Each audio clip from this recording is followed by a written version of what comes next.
Welcome everybody to this webinar, which is being hosted for admission related matters to the PGDM program at SPJIMR. I am Vasant Shivaraman. With me is Dr. Sesha Iyer, and we are here to take your questions relating to all matters or all aspects in connection with the admissions of the PGDM program. The way we have tried to organize our time today is that we've got a lot of questions which have come in already from a large number of you which have, who have logged in for this webinar today. And as always, there are these questions which can be reorganized into certain common themes. So we'll try and start by addressing many of the questions that have been submitted under a few specific heads, and therefore it's possible that you may not find your exact question being addressed, but it would in all likelihood be covered under one of the larger themes. And even as this webinar is underway, feel free to post more questions as we go, and we'll try and pick up as many of those as possible. Before we get on to your queries relating to the admissions itself, we'd like to take you through some aspects, some essential aspects about SPJIMR, its parentage, and the PGDM program.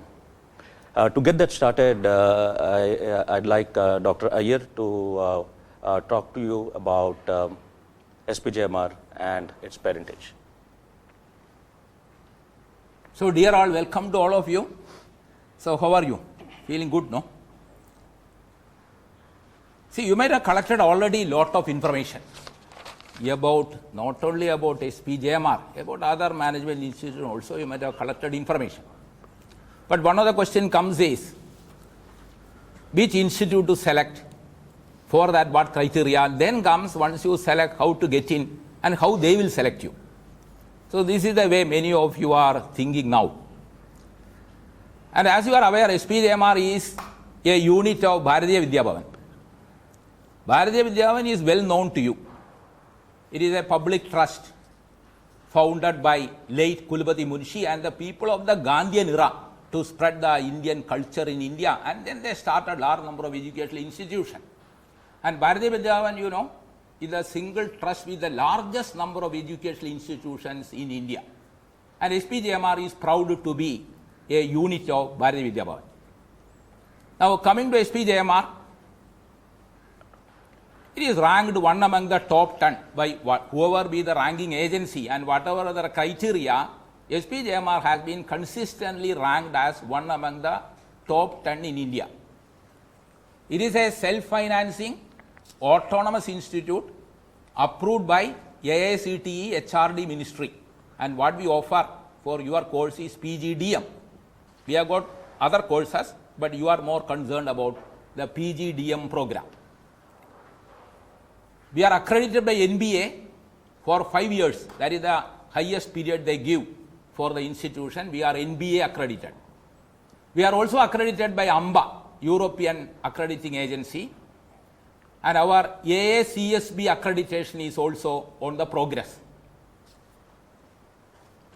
Now when we look back and see why students prefer us joining us, and why recruiters prefer to come here to take our participant, we are just to reflect what can be the possible distinguishing features what SPJIMR is having.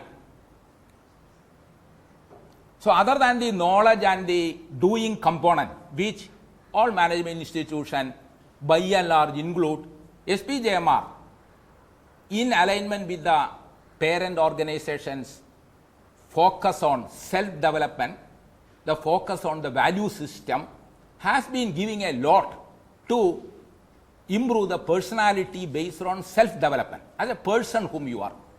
Not only confined to what you know, what you can do, for what purpose you use your knowledge and skill, that attitude part, SPJIMR has been a pioneer in that. Our curriculum is benchmarked with globally renowned institutions every year. We benchmark it, foreign faculty come, and our people go to globally renowned institution so that the curriculum offered you is the best practices wherever followed. Our institute industry interaction has been very well accepted in a big way, so that we are highly responsive to the changing needs of the industry that we look. So we have got number of projects in order to see for pedagogic innovation. SPJIMR has developed a very learner-centric pedagogy with focus on attitude, and even we got award from global institutions like GMAC for very innovative projects. So you have got the social project, you have got the mentoring the student, and in the learning you have got not only classwork but many other items like your simulation, case study, and Vasan Sivaram will be explaining more details about that. So SPJIMR has established its mark as one of the best institutions, and you are looking for one of the best institutions, and the institution is looking for the best students like you. So we will come back to common question after you hear something more about the program from Professor Vasant. Thank you. So let me walk you through a little briefly on the architecture of the PGDM program itself. For this purpose, I'll draw upon the way the program has been run for the last couple of years. The whole process starts with what we call pre-foundation. So for people who have been made an offer of admission and who accepted the offer, they go through a process of taking some online courses before coming onto campus. Last year, these online courses were the ones which are offered by Harvard Business School, and these are in a couple of areas like financial accounting and quantitative techniques. On reaching campus, which follows with the completion of the pre-foundation online self-learning courses, there is a period of about 5 weeks when the foundation is sought to be strengthened and bring everybody on par. In other words, there are people who have been away at work for a while, and there are people who are coming from different first degrees, different areas of specialization. The foundation module is intended to ensure that a few courses, including economics, are covered, so that then before the first semester starts, people are kind of at an even basis to get the best out of the program. The foundation module is about 5 weeks, after which there are 2 semesters in the first year. Each semester is broken into 2 clusters.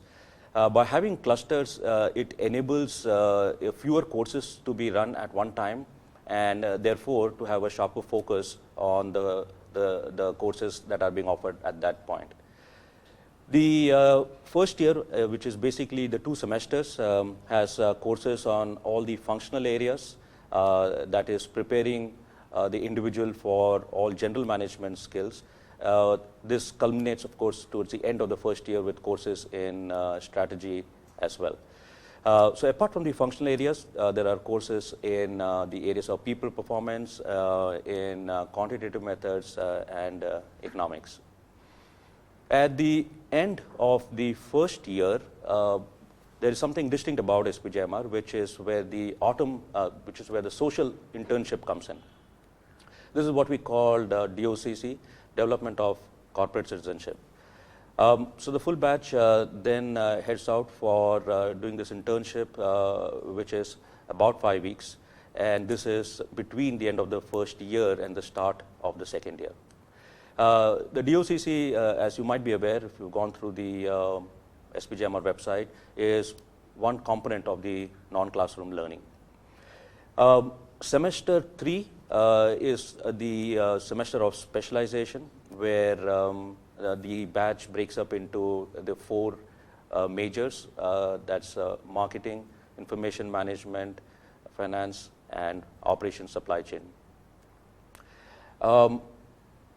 Towards the end of semester 3, which is when all the elective courses are done, we've been having the GFT, which is when the batch goes to complete about 3 credits of specialization courses, but at foreign schools.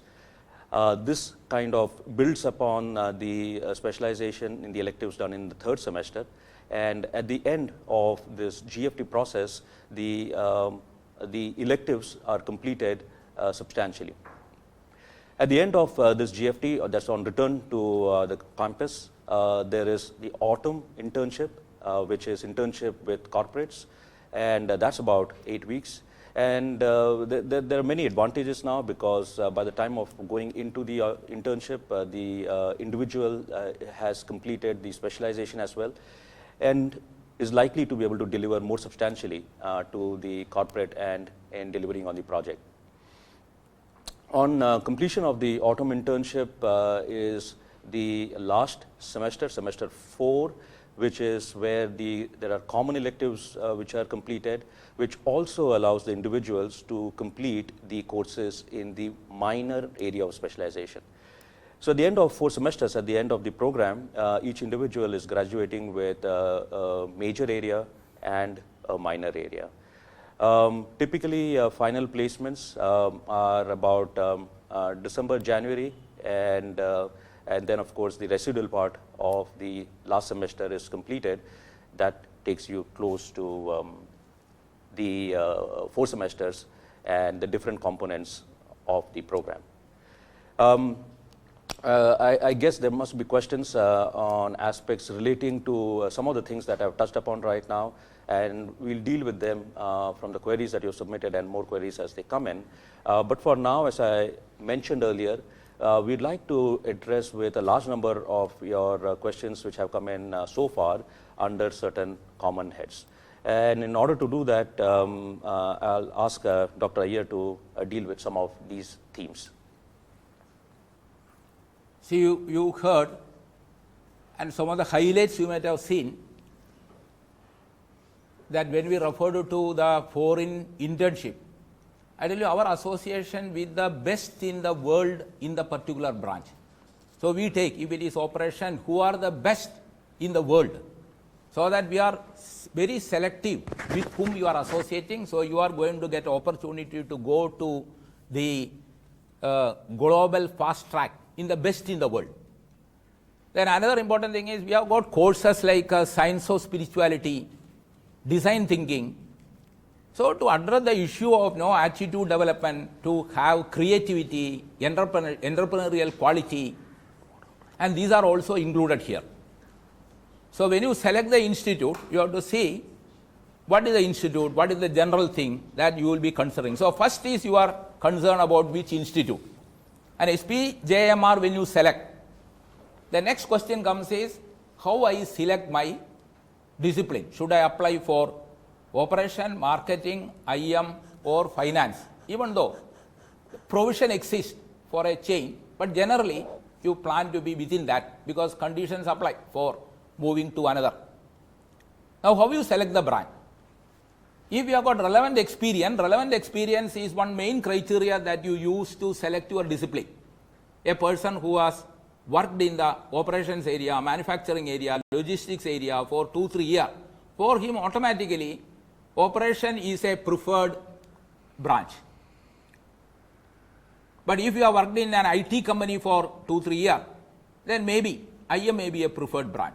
So while selecting a branch, you have to look at 3 things. What is your attitude or aptitude, which you like? For freshers, that is very important, which you like. Second thing is your educational background.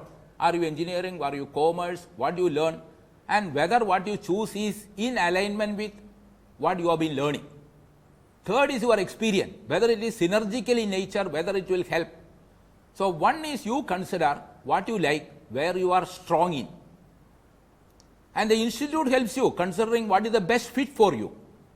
So we consider what is the best fit for you, considering your qualification experience, what is good for you. Now, there is no hard and fast rule. Some question has been asked, is it compulsory to have experience to get into area like operation IM? Very clear. Experience is not mandatory for get admission to any of these. It is not an eligibility criteria to apply to operation IM. But the weightage for experience varies between the discipline. For operations and IM, weightage is more for experience. So if you consider the likelihood of getting into admission, automatically if you have got 2-3 years relevant experience, then your chance of having a better fit into operation IM may be better. Otherwise, there is no criteria for eligibility. So I will touch upon, after the questions we went through, your questions can be divided into 3 categories. First is, what are the criteria, what are the cutoff or eligibility to apply? Number 2, once I apply, what criteria institute is going to use to call for interview? Third, once called for interview, what criteria you are going to use to select us? So many of the questions are centered around this. Therefore, I brief about that. First is eligibility. And all these items, whether starting from eligibility, you are calling for interview and final selection, all depends upon your academic performance, consistently good academic record, which include your 10th mark, 12th marks, graduation marks. This is number 1. Number 2, your competitive examination score, whether it is CAT or XAT, XAT, XAT, or whether it is GMAT. So what is your score in that? Third is number of years of experience and relevance of experience. And another one is, as a person, how versatile you are. Achievements in the extracurricular activity, other than the curricular, how good you are in the other area. And then comes interview performance. There are 2 rounds of interview. And what are interview performance? So these are the overall things that we look. So again, coming back. See, selection, many people have asked the question, the difference between profile call and non-profile call. I will just correct it. There is nothing called a non-profile call. Profile call, the entire factors which we told, when we exclude the GMAT score, that means initial will be only your academic score and experience and versatility.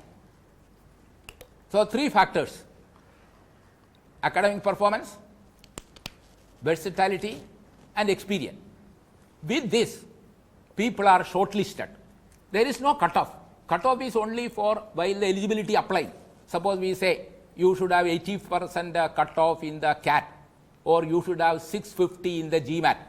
And for individual components of the CAT, whether it is a verbal or quantitative, whatever cutoff, if it is 75%, and graduation, if we say only 50% minimum required, that alone is the cutoff which is your eligibility to apply.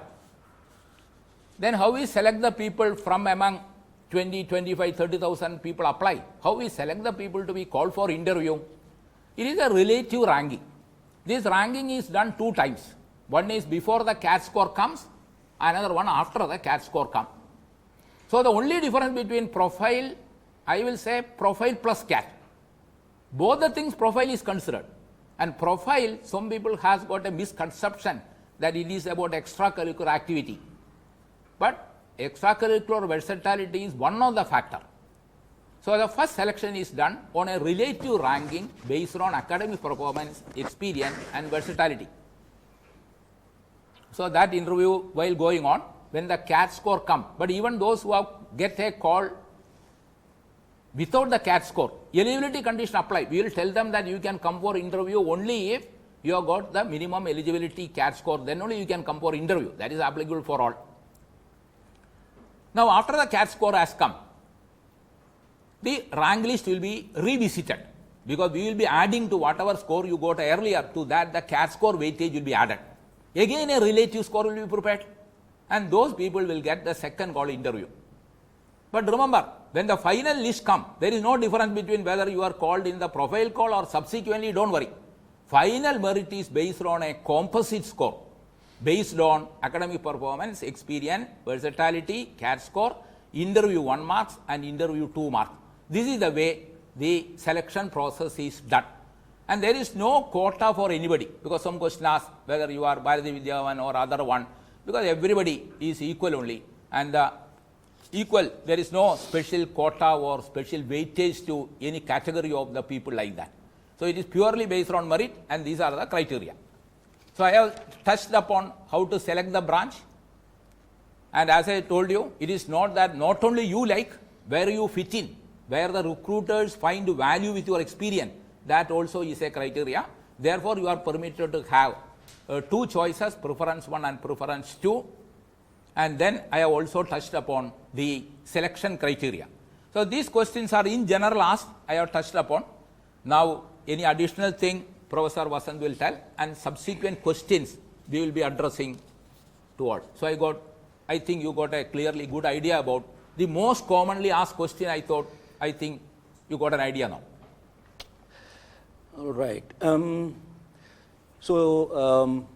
Again, let me take some of the questions which have been flowing in and see if we can respond to that, in addition to what Dr. Iyer has already talked about. So on some questions, we may have to kind of go back to the point Dr. Iyer has made and perhaps build on it.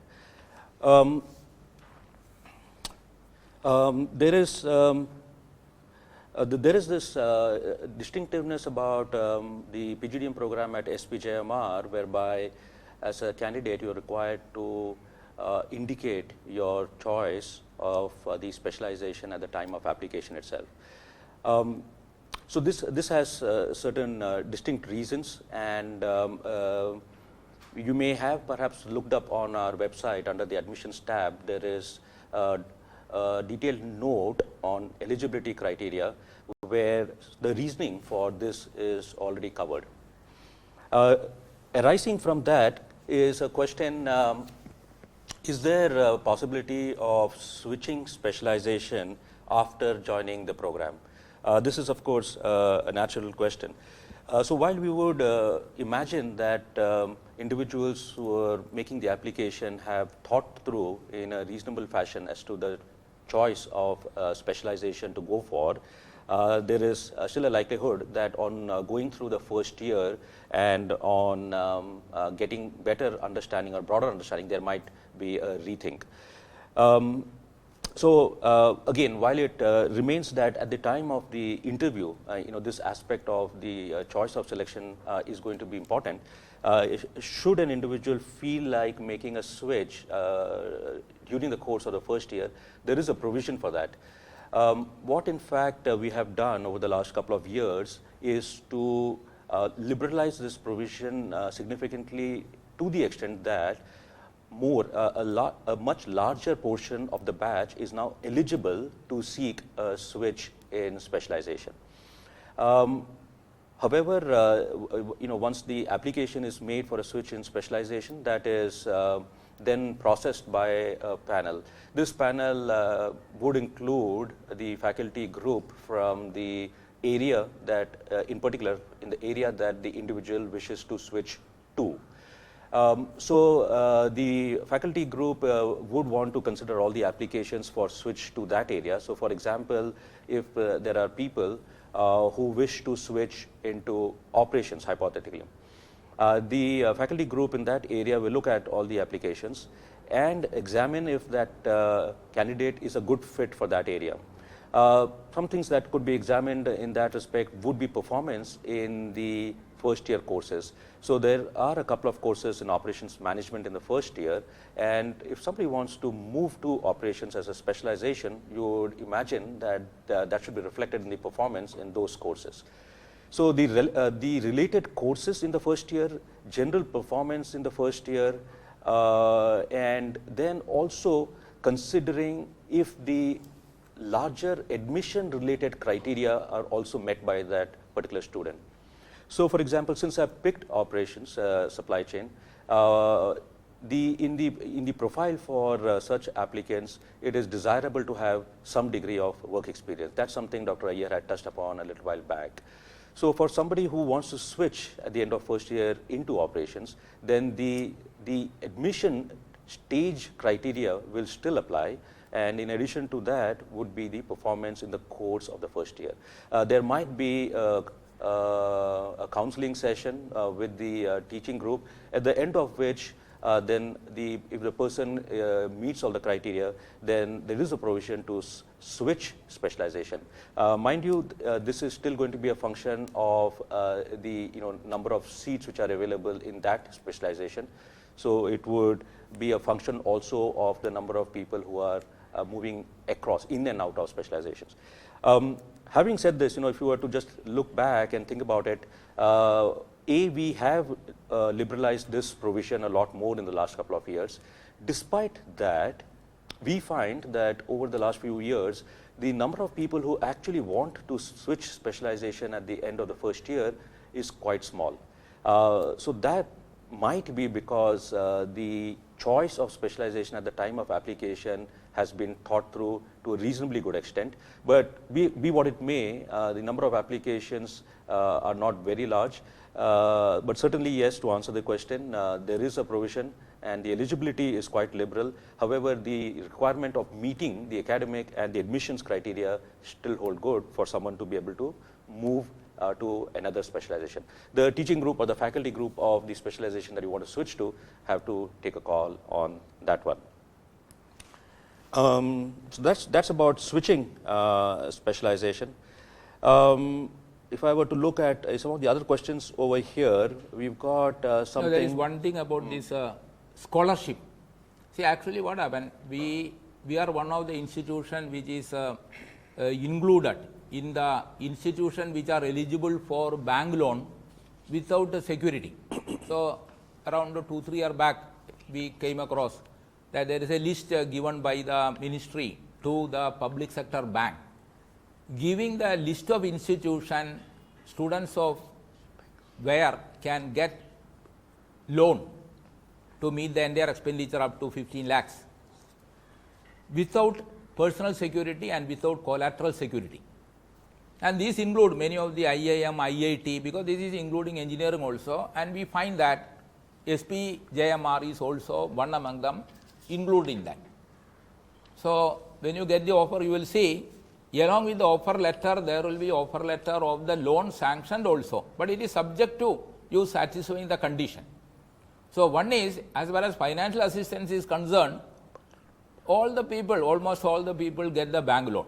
But in addition to that, there is a scheme by which people who nearly want a financial assistance, they can apply, and it is separately considered and granted. This is about the fees. And another doubt was about if I have appeared for XAT, CAT or GMAT and different marks I get, which one will be considered? When you appear for more than one of the competitive examination, where you have performed best will be considered. So these two I forgot to tell at that time. Okay, sure. So yes.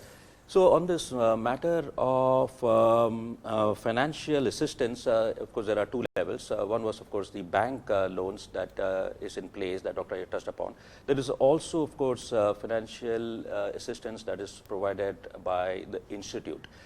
This takes the form of need cum merit based assistance, and for people who are offered admissions, there is also an invitation sent to submit a detailed application in the event the applicant is interested in seeking financial aid from SPJIMR. Mind you, this is separate from the financial assistance for which there are tie-ups with banks. This financial aid that's extended by SPJIMR is at both stages, at the first year and separately also in the second year. So for example, somebody who has a good case on a need cum merit based in the first year could be granted up to the extent of the tuition fees as aid from the institute. And in the second year, people may wish to apply those who did have aid in the first year and or people who did not seek or receive aid in the first year. So at two stages, there is a provision for applying for aid. That's again, to reiterate, need cum merit based, and that is processed by a panel, and there is, I think what I might say is that deserving cases do not get unnoticed. All deserving cases are addressed suitably as far as financial aid from SPJIMR is concerned. A couple of other points in terms of some of the questions that have come up. There is one which seems to make a point about selection process, and more specifically this question is there an edge for a candidate who has got an offer from SPJIMR School of Global Management?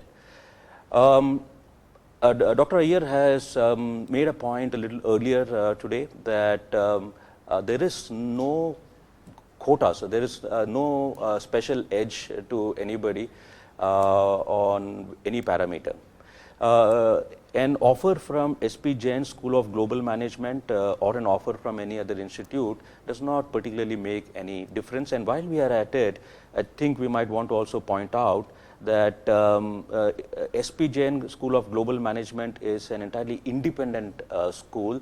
It has got a distinct ownership, a distinct management, and there is no link between SPJIMR and SPJIMR School of Global Management.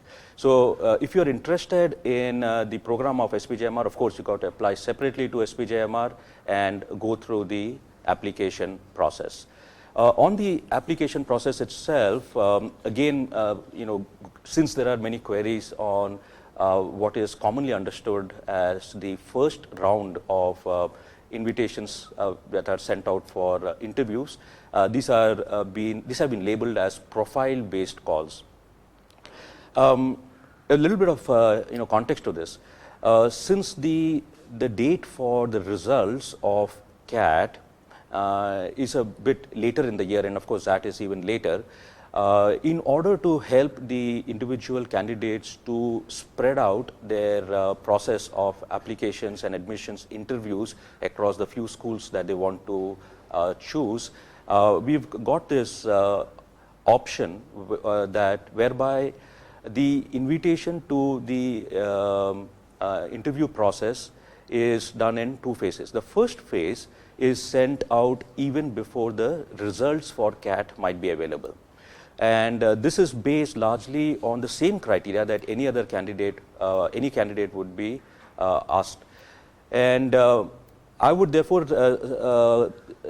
make a mention that what we call this first round of interviews are those where it is likely that on the counts of academic performance, consistency in academic performance, nature, relevance of work experience, and the degree of the extracurriculars and versatility, on these counts, should there be some candidates who are relatively stronger, these might comprise the first list. But as Dr. Iyer mentioned, the criteria remain the same for everybody. So you still need to be eligible in terms of the test scores before the interview process is done. The second round of the interviews are after, second round of interview list or calls are after the scores are available. So it now becomes easier to get the composite score. So the first phase is for people whose the profile in terms of academics and versatility and work experience might be relatively stronger, but we are still looking at the same eligibility criteria. Eligibility criteria on test scores are all available on the document on our website, essentially an aggregate of 85 percentile and a section cutoff of 75 percentile by and large across the tests. Now this is a minimum requirement, and that needs to be met in order to be eligible to be considered finally. And it also remains a fact that the effective scores at which the composite scores stop might be a fair bit above this cutoff. And here I mean particularly the cutoff for the sectional scores. In terms of the differences between people who get interview calls in the first list versus those who get a call in the subsequent list, I would like to assure you that a large part of the decision on admission is arising from the performance in the group interviews. Now, you are aware that there are 2 rounds of group interview, and the final composite score is going to consider your performance on the group interviews, your test score, as well as the form, which makes it particularly important that you take efforts to make out the form in as complete a manner as possible. So people who get calls for the first list versus people who get calls in the second list, there is no particular disadvantage to the second list, because at the end of the day, the group interviews, test scores, they all matter to all the candidates. And at the end of the day, I might want to make a mention that on the application forms, please take the time and try to make it out well. Don't wait till the last minute, because then you are ensuring that you are making out a complete form and ensuring that the relevant aspects on things that are listed in our eligibility criteria are well highlighted, so that in terms of the composite score, in terms of your performance in the interviews, etc., and in terms of the calls, you stand in as good a chance as you could possibly have.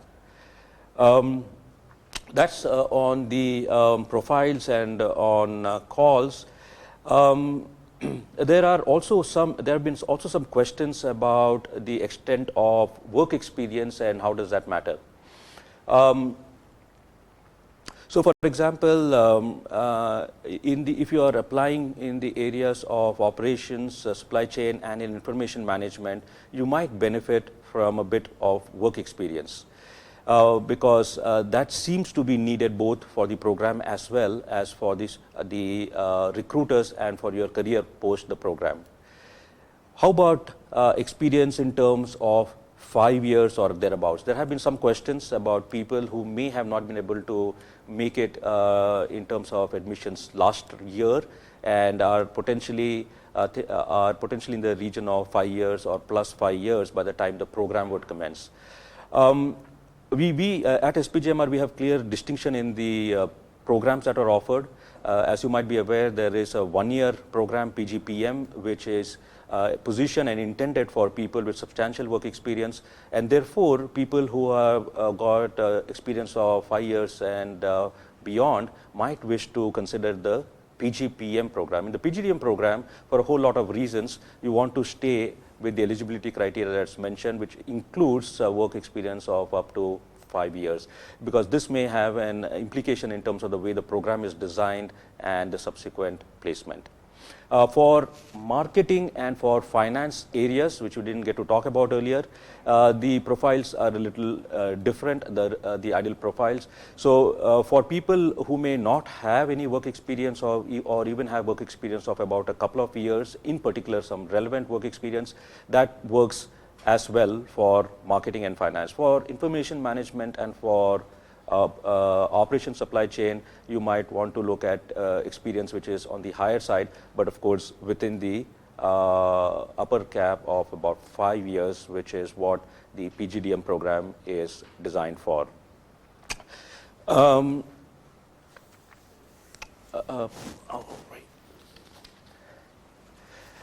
So in terms of the eligibility document, we made a mention more than once. So I would hope that if you have not already taken a look at it, please visit our site.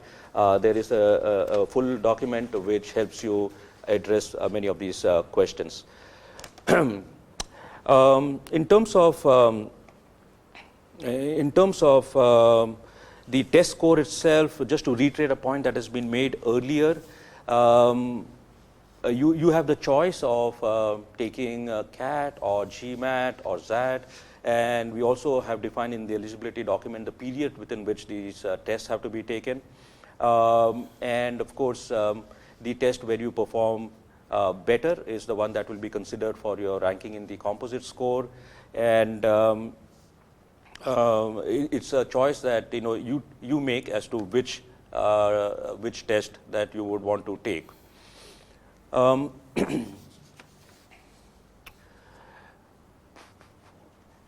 So some these queries have come about the GFT. as we said earlier, no, GFT for 3 weeks, all the participants will get opportunity to go to the 4 university. Now at present we are having agreement with the institutes like Michigan University, Austin, Texas, then Darden. So everywhere we are best in the field. You will be spending 3 weeks to take advanced courses in the GFT, and they will give a certificate also. So you will have a certificate that you have attended courses in those well-known institutes. That is about the GFT. And another was about the placement. Now placement, there are general areas like your consultancy, e-commerce, which take across the discipline, whether your specialization is marketing, IM or anywhere. And even there are companies also like Reliance, Mahindra, all the companies take across. Then IT companies, they have given the list to me by Cognizant, Deloitte, IBM, PwC, KPMG, Avalon Consulting, PRTM Consulting. And finance is concerned, about 10% are placed in the banks, Standard Chartered, Axis Bank, HSBC, Citibank, JM Financial, S Bank. And then many others get in the corporate finance in good companies like Godrej, GE, Vodafone and all. And IT company have been regular recruiters, including TCS, Microsoft, IBM, HCL Technology, GE. And marketing, P&G, HUL, Mondelez, GSK, Asian Paints. So we have got so many corporate regularly coming. And as explained earlier, since your internship project is after you are completed the core area, core subject, you have already developed a good expertise. So when you do the internship, your internship of a quality which is equivalent to a consultancy. With the result, a good number of internship get converted to pre-placement offer.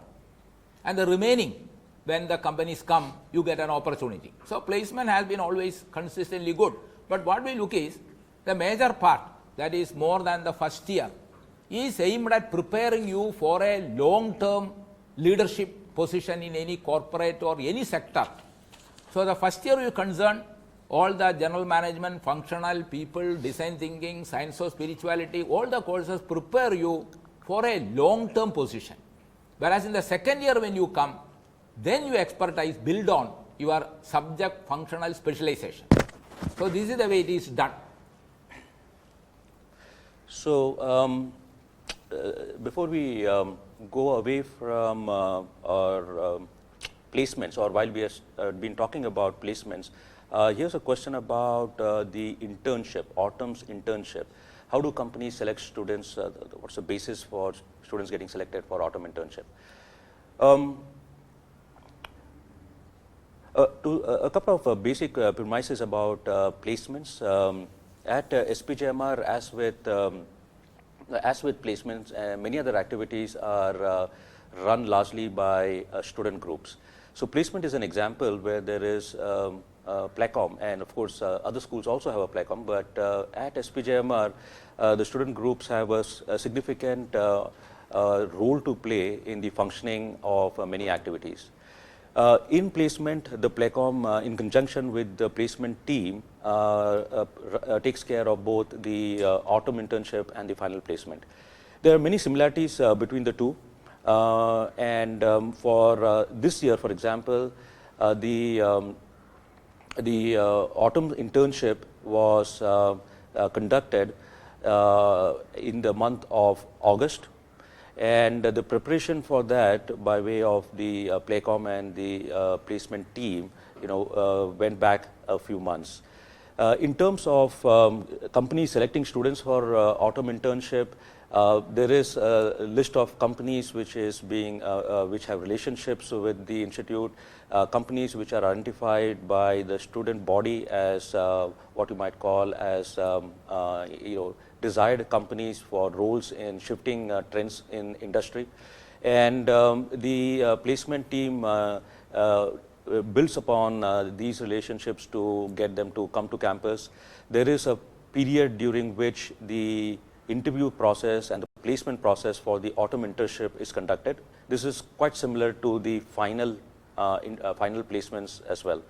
Before this, ahead of this process, there is a period when the CVs are dealt with in terms of getting help on preparing CVs, in terms of help in terms of preparing for the interview process, in terms of help in terms of getting more information from the companies, where companies come and make a pre-placement talk. This is true even for autumn internship, though it might be slightly lower in extent.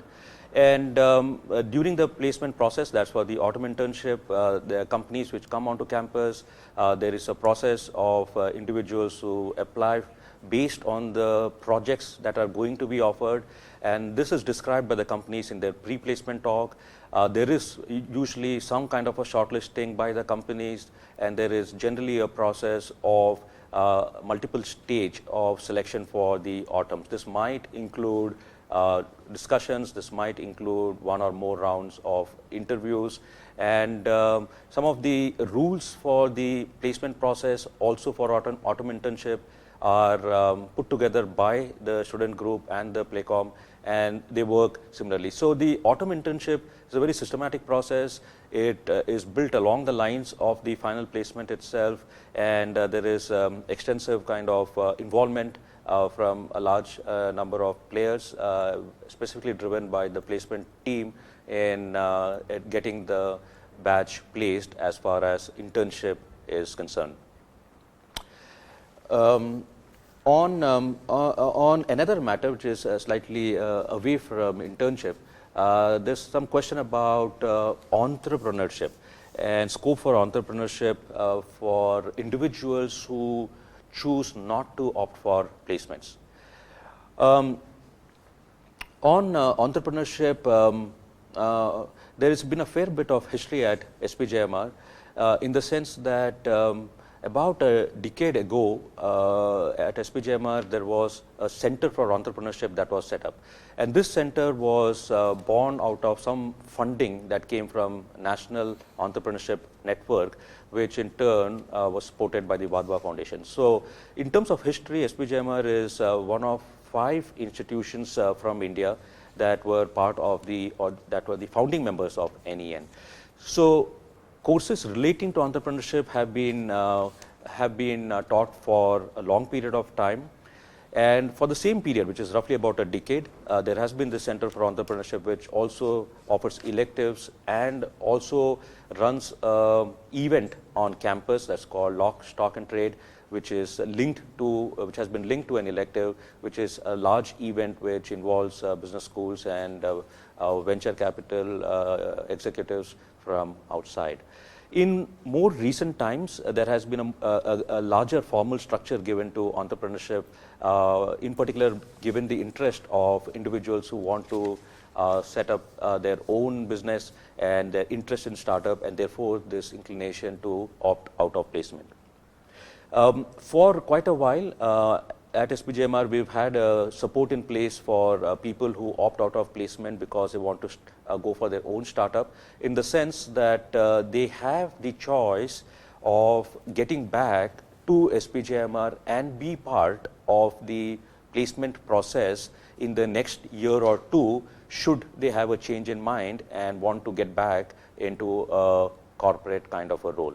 So in the first instance, there is this kind of backup which is available to individuals who are interested in pursuing the entrepreneurship track. So in addition to providing this support of the placement process, there has also been more formalized support in terms of the infrastructure. In recent years, there have been more programs being offered by the Center for Entrepreneurship that includes Start Your Business and Grow Your Business. And for the current batch, there is now a formal entrepreneurship cohort. So there is a substantial in-house mentoring and support on all aspects of interest that members of this cohort have in terms of their ideas and what they would like to do at the close of the program. So this we are considering now. It can take many forms. It could take the form of specialized electives in the second year. It could take the form of having immersions or exchange programs built around entrepreneurship in the second year. And of course, in between now and then, which is essentially large part of the first year, this cohort is working together and being actively mentored by individuals from the Center for Entrepreneurship in order to help them think actively about how their interests in their entrepreneurship can be built, be channeled, and in the end, of course, they choose not to go for placement, but to build on their own entrepreneurial interests. This is something which has started on a solid foundation going back a decade. It's been built over the past several years in different forms of support, and in more recent times, it's got a lot more formalized, and we believe that people who want to look at this direction will have lots of opportunities in terms of choices other than going for placements. In terms of questions that are coming in even now, there are more questions which are relating to what people commonly call as profile-based applications, profile-based offers. Those have been addressed already. Yeah. Now, while we were telling, initially when we get a feedback as to why the participants prefer SPJIMR, some of the people feel that other than the SPJIMR own strong curriculum, innovative pedagogy, having faculty who have got a good amount of experience as a corporate leader, then coming to teaching, and social sensitivity that we give important, some people suggest that the location also is very important to be, especially people who are in the suburb and live there, having in Mumbai an institute, having an advantage of having the corporate financial capital. That is one. Another one is when the ranking comes, there are different criteria, and one of the criteria they give is a industry institute connect, and SPJIMR always gets one among the top 3 as far as the industry institute is connect is concerned. Similarly, the faculty student connect is very high. As you know, as explained earlier, the participants are involved in the administration and running of the institute. You might have heard about there is a scheme called ATMAC, different committee. Now what we are talking to you now, this all has been arranged by student committee only. There is an admission committee who help us in doing that. There is a placement committee. So your involvement in running the institute is a big advantage to you. Peer learning is very high because when we select the criteria, they are all intelligent, bright people with a very high level of dedication and sincerity and a high level of social sensitivity, and coming from different area across diversified geographical location gives a great opportunity for peer learning, especially where the experience come. There are people from many different verticals and different companies. This also gives great opportunity for peer learning. Okay, we have a question here. This now seems to be a very specific question. For a person who's done chartered accountancy, intermediate level of chartered accountancy, will it be a good decision to specialize in marketing or go only for finance? Okay, so this has been talked about a little bit earlier today. Essentially, what might be the basis for an individual to select the specialization, and this is true for people with some work experience. Is true for what we call freshers. Now, because in this particular case, the background, the first degree is in commerce, and then subsequently there is some level of progress on chartered accountancy. It doesn't necessarily mean that finance is the only road ahead for such a profile. As a matter of fact, when I think back in the past few years, there have been perhaps 2 or maybe 3 chartered accountants who have chosen to either specialize in marketing or who specialized in finance but did end up in roles that were more marketing rather than finance. So if I were to get back specifically to this question in terms of how might a choice be made on the specialization, I think it's essentially an issue of an interest and an inclination. The first degree, of course, does make a difference, but if it is not related to the path that you want to specialize in, and now in this case, the first degree in commerce and intermediate level of chartered accountancy, this kind of a person will have to show or demonstrate that there is a genuine interest in marketing. It can't seem to be appearing to be the flavor of the month. And now I'm talking about, of course, at the stage of the interviews.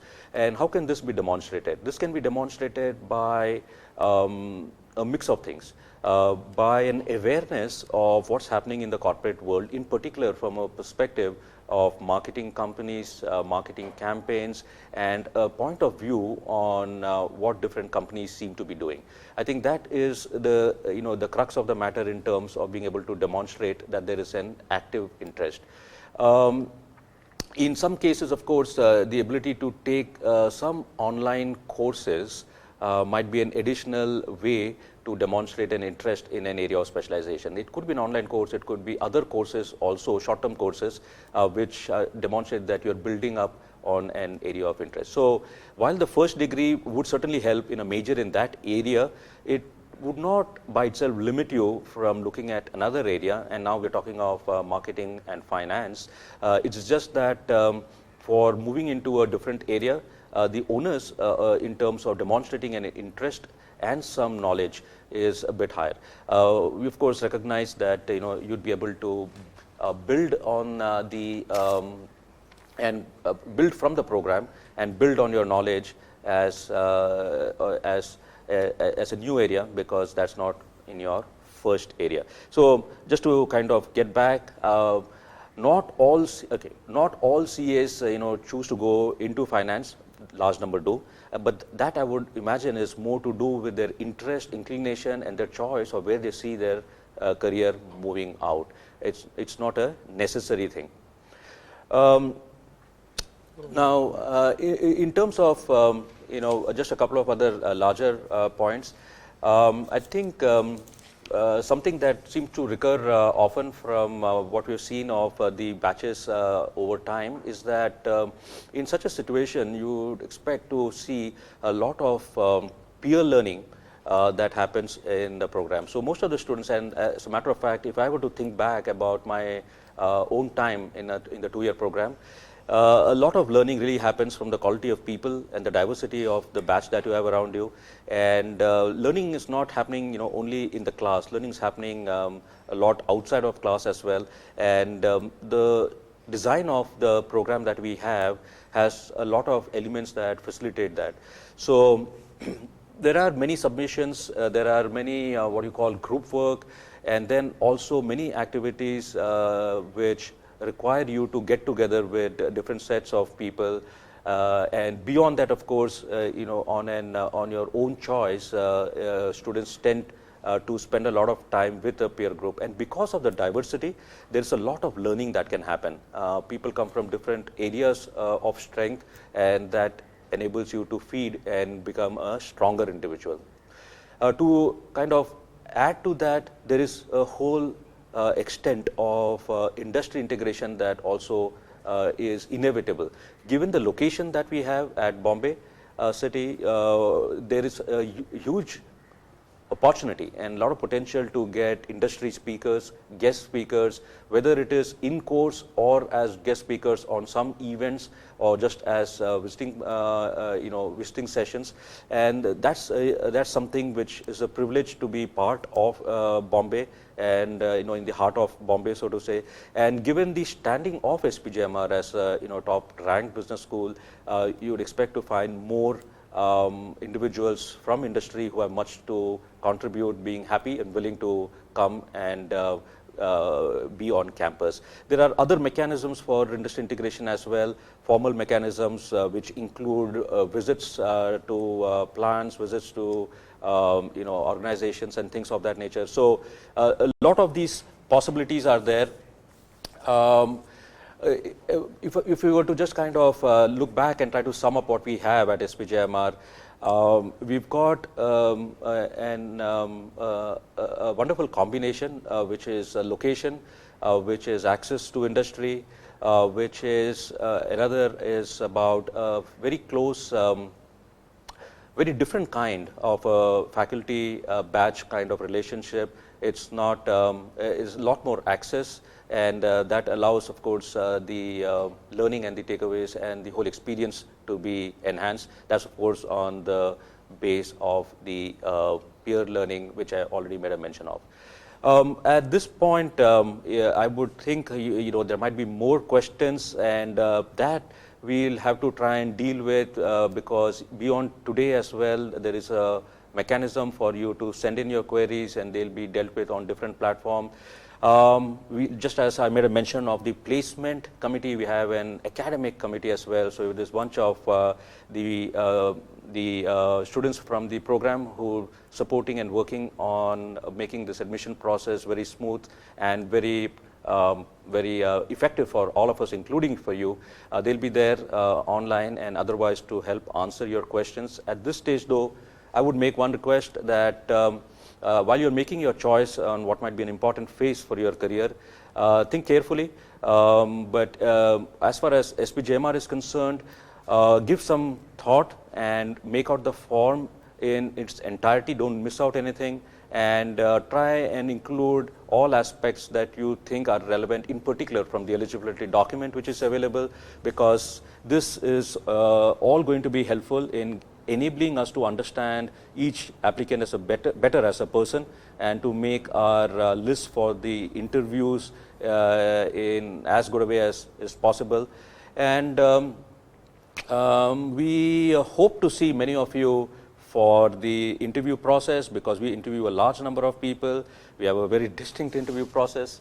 Those 2 group interviews, we hope to meet many of you over there, and wish you great in terms of your career, and in particular if you are making it to SPJIMR.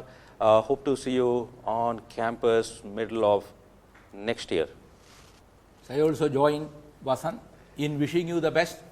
So I think we will meet not only in the interview but in the class also. Okay, thank you.